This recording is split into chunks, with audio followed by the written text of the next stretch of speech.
এই বইটার কথা মানলেই পারা যাবে, ঠিক কিনা? বইটার নাম আরো জোরে বলেন। এই বইটার বিরুদ্ধে যদি কোনো আইন বানানো হয় সেই আইন আমরা মানি না, জোরে কোন ঠিক কিনা? এই কোরআনের বিরুদ্ধে যদি কেউ অবস্থান নেয় আমাদের অবস্থান তাদের বিরুদ্ধে। আর এই কোরআনের পক্ষে যদি থাকে কোন দলের হোক আমার দেখার বিষয় না, আমরা তাদের পক্ষে, ঠিক কিনা? এই কোরআন নিয়ে আমরা মরতে চাই, বাঁচতে চাই। রাজি আছো মুসলমান? রাজি হাত উঁচু করে আমরা দেখা।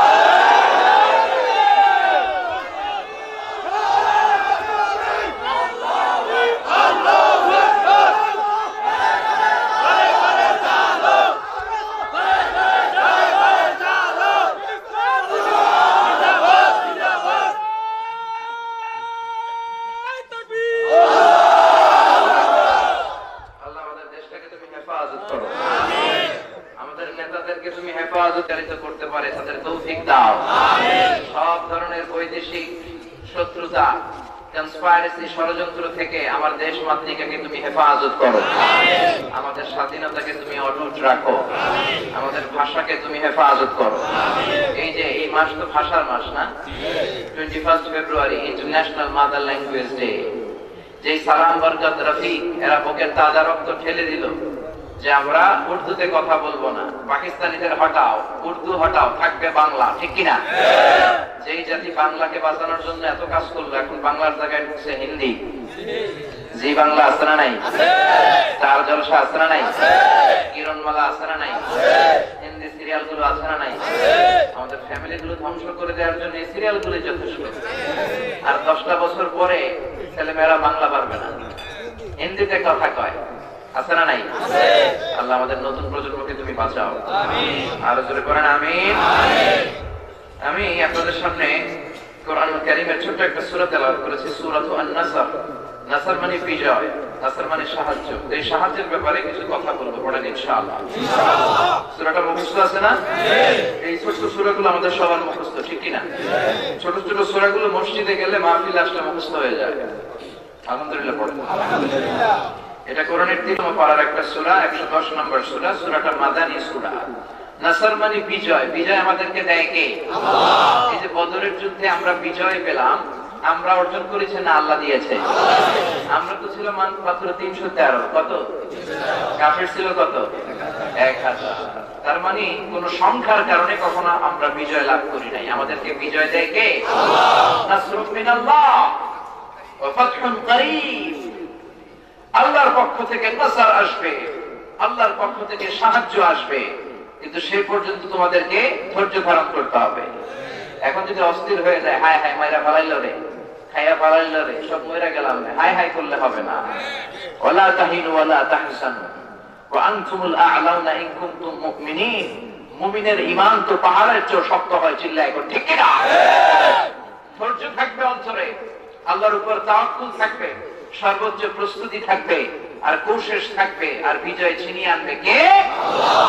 আমরা কখনো বিজয় আনতে পারি না, আমাদেরকে বিজয় দেয় কে? আল্লাহ। কিন্তু আফসোসের বিষয় 16 ডিসেম্বরে আমরা ভাষণ দেই আমরা বিজয় এনেছি, কথাটা ভুল। আপনি মুক্তিযোদ্ধাদের জন্য যখন দোয়া করবেন পাশাপাশি বলবেন আল্লাহ তোমার শুকরিয়া, লাখো কোটি শুকরিয়া, হাজার কোটি শুকরিয়া, কারণ বিজয় আমরা আনি নাই, তুমি বিজয় দিয়েছো, ঠিক কিনা?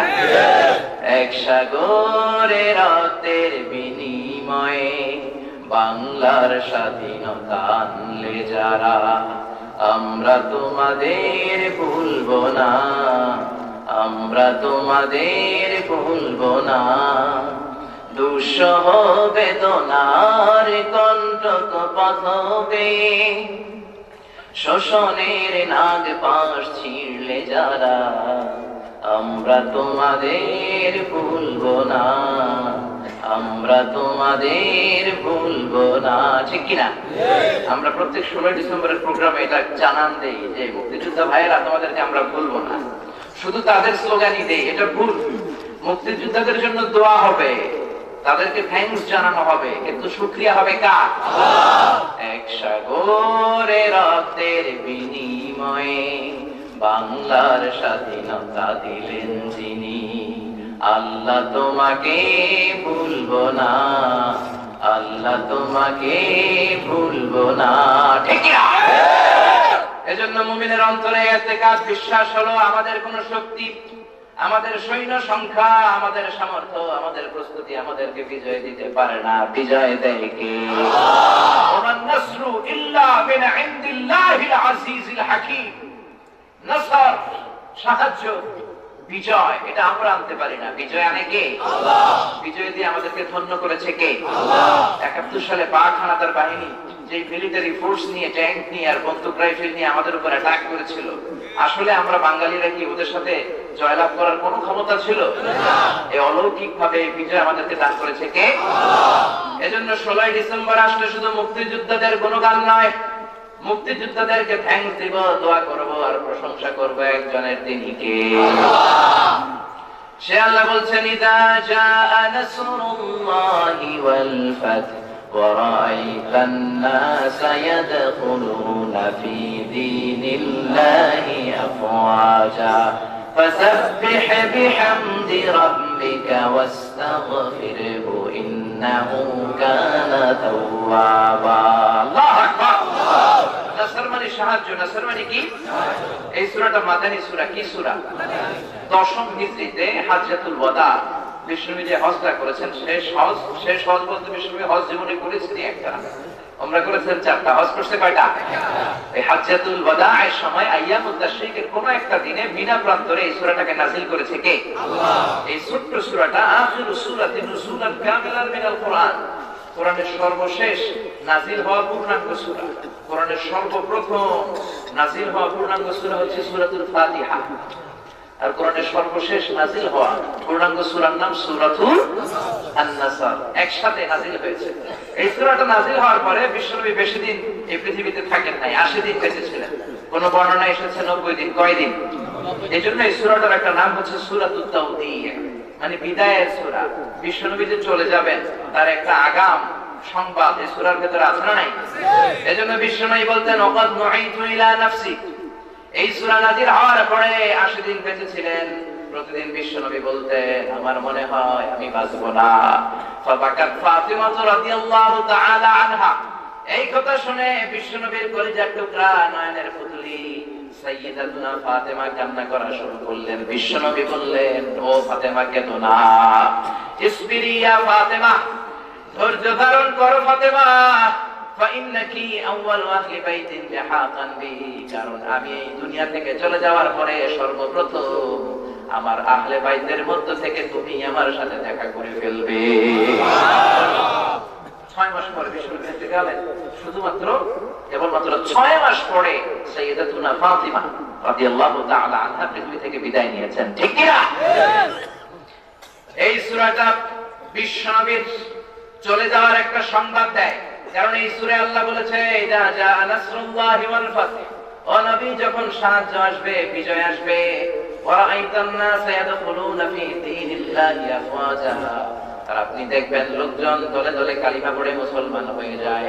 সবাই যদি কালিমা পড়ে মুসলমান হয়ে যায়, তার মানে বিশ্বনবীর মিশন কমপ্লিট। যেই জন্য উনি এসেছেন, ওনার মিশন কমপ্লিট, শেষ। ওনার দায়িত্ব শেষ। পূর্ণাঙ্গভাবে 100% বিশ্বনবী তার দায়িত্ব পালন করেছেন। এই পৃথিবীতে বিশ্বনবীর থাকার আর কোনো প্রয়োজন নাই।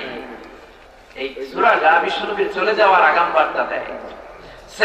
সাইয়্যিদনা ওমর ফারুক রাদিয়াল্লাহু আনহু, উনি যখন খলিফা ছিলেন, উনি আশিয়াখ বদরের বয়স্ক সাহাবীদের নিয়ে মিটিং করতেন। ওই মিটিং আবার এক ছোট্ট সাহাবীকে রাখতেন, আব্দুল্লাহ ইবনে আব্বাস।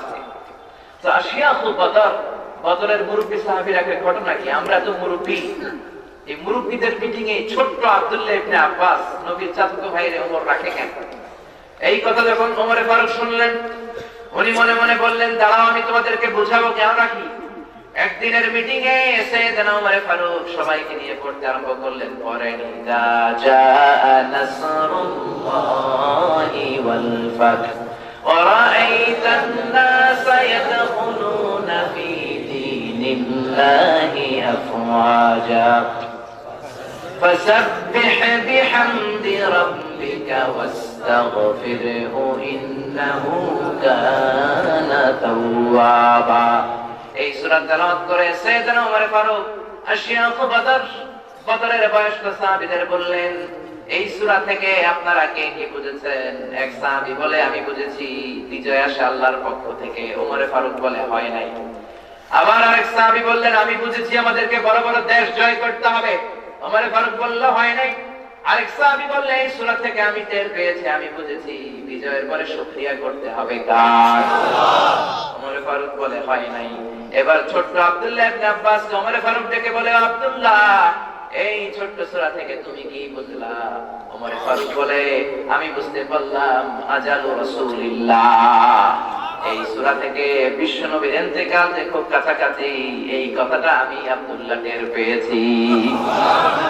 ওমর বলেন আসাদতা ইয়া আব্দুল্লাহ ইবনে আব্দুল আব্বাস, ইয়া আব্দুল্লাহ ইবনে আব্বাস, ও আব্বাসের বেটা আব্দুল্লাহ তুমি সহি কথা বলেছো, কারেক্ট বলেছো। বাকি সবাই ভুল বলেছে। এই সূরার মধ্য দিয়ে বিশ্বনবী যে দুনিয়া থেকে বিদায় নেবেন তার একটা আগাম বার্তা আছে না নাই? এজন্য আল্লাহ শুরু করলেন ইদা জাআ নাসরুল্লাহি ওয়াল ফাতহ। ও নবী যখন আল্লাহর পক্ষ থেকে সাহায্য আসবে, আল্লাহর পক্ষ থেকে বিজয় আসবে, সাহায্য করে কে? আল্লাহ। বিজয় দেয় কে? এই বিজয় দ্বারা উদ্দেশ্য হচ্ছে ফাতহ দ্বারা উদ্দেশ্য হচ্ছে ফাতহে মক্কা, মক্কা বিজয়। আর নাসর দ্বারা সাহায্য দ্বারা উদ্দেশ্য হচ্ছে বদরের যুদ্ধে যে আল্লাহ সাহায্য করেছেন, হুনাইনের যুদ্ধে সাহায্য করেছেন, উহুদের যুদ্ধে আল্লাহ সাহায্য পাঠিয়েছেন। আল্লাহর সাহায্য না থাকলে এই যুদ্ধগুলোতে আমরা বিজয় পেতাম? কথা বলেন আমরা বিজয় পেতাম? এজন্য আল্লাহ বললেন ইদা জাআ নাসরুল্লাহি ওয়াল ফাতহ।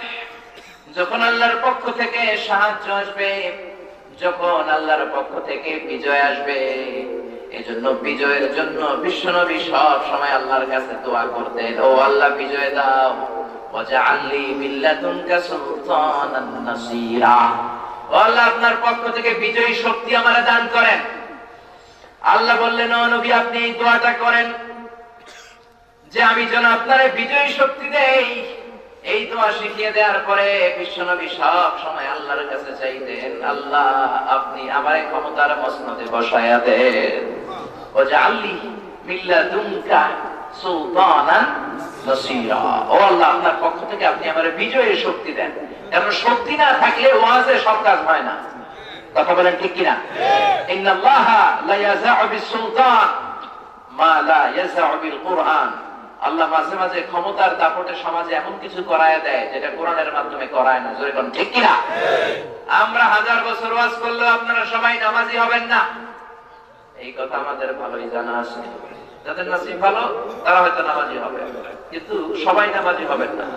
কিন্তু প্রধানমন্ত্রী যদি ঘোষণা দেয় আজকে থেকে কেউ নামাজ না পড়লে আজীবনের জন্য কারাদণ্ড, সারা জীবনের জন্য কারাদণ্ড, আমরণ কারাদণ্ড, একটাও বেনামাজি থাকবে?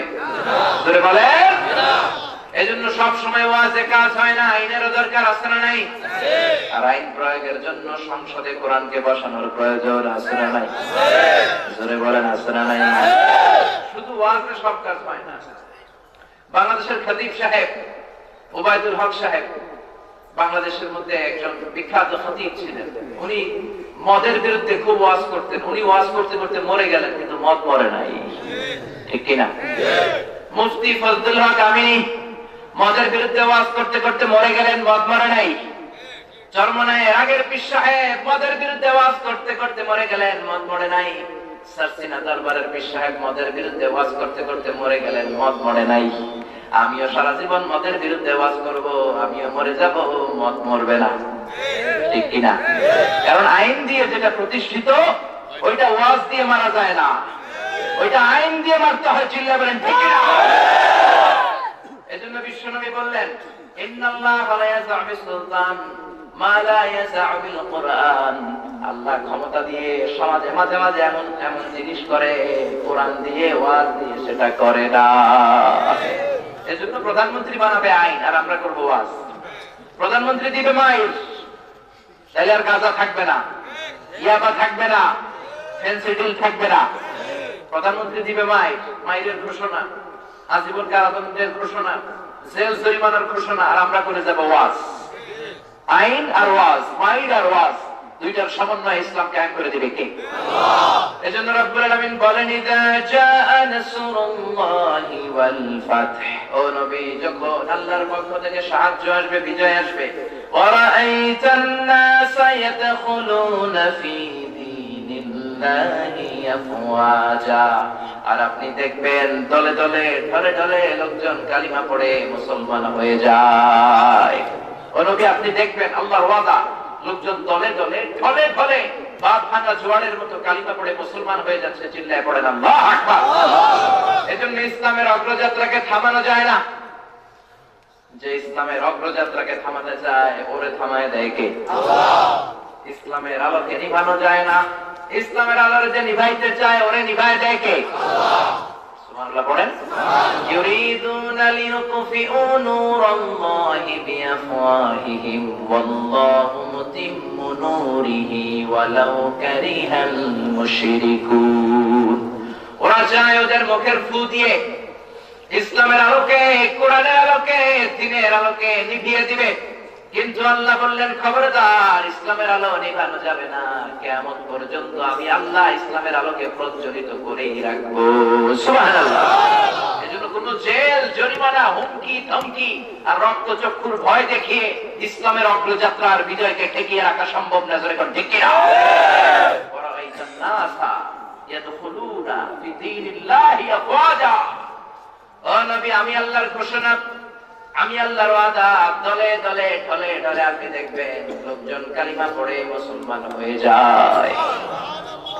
এবং বর্তমান বিশ্বে যারা প্রেডিক্ট করছে, ভবিষ্যৎবাণী করছে, তারাও বলছে যে এই ধর্মটা সর্বশেষ পর্যন্ত টিকে থাকবে, যার বিজয় হবে, যে ইসলামের যে মতবাদ এই মহাবিশ্বের সুপার পাওয়ার হিসেবে টিকে থাকবে, সেটার নাম হচ্ছে ইসলাম। স্যার স্যামুয়েল হ্যান্টিংটন একটা বই লিখে বিশ্ব কাঁপিয়েছে, দ্য ক্ল্যাশেস অফ সিভিলাইজেশন, সভ্যতার সংগ্রাম। ওখানে উনি বলেছেন অনেক সভ্যতা পৃথিবীতে এসেছে, অনেক ধর্ম পৃথিবীতে আছে, অনেক ধর্ম গ্রন্থের অবস্থান পৃথিবীতে রয়েছে, কিন্তু সর্বশেষ ফাইনাল খেলা খেলবে যেই ধর্মটা, সেটার নাম হচ্ছে ইসলাম। ফাইনাল খেলা খেলবে কে? বিজয়ের ট্রফি নিয়ে উল্লাস করবে কে? এজন্য আল্লাহ বললেন, ওয়ারাআইতান নাসা ইয়াদখুলুনা ফি দীনিল্লাহি আফওয়াজা। ও নবী, আপনি দেখবেন দলে দলে ঢলে ঢলে লোকজন কালিমা পড়ে মুসলমান হয়ে যায়। ইসলামের অগ্রযাত্রাকে কেউ ঠেকিয়ে রাখতে পারবে না। গোটা বিশ্বব্যাপী ইসলামের গণজোয়ার।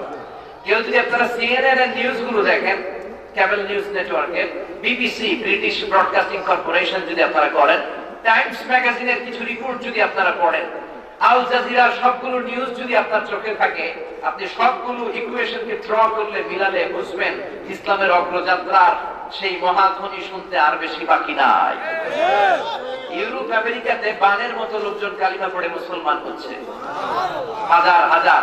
সেখানে স্ট্রিট দাওয়া হয়, রাস্তার মধ্যে দাওয়া দিয়ে দিয়ে লোকজন অন্যকে মুসলমান বানায় ফেলছে। কানাডাতে স্ট্রিট দাওয়া হয়, কানাডা টরন্টোতে রিভাইভিং দ্য ইসলামিক স্পিরিট নামে একটা কনফারেন্স হয়। হাজার হাজার অমুসলিম ছেলেরাও কনফারেন্সের টিকিট কিনে এই কনফারেন্সে জয়েন করছে। সুবহানাল্লাহ। তাদের প্রশ্ন হচ্ছে, হোয়াট ইজ দিস ইসলাম? কি এই ইসলাম? এজন্য ইসলামের এই গণজাগরণ কেউ ঠেকাতে পারবে না। চিল্লায় বলেন, পৃথিবীর কোন শক্তি ঠেকাতে পারবে না। After the Twin Tower attack, the number of Muslim community already have been double than United States of America. Twin Tower attack এর পরে আমেরিকায় আগে মুসলমান যা ছিল এখন ডবল হয়ে গেছে।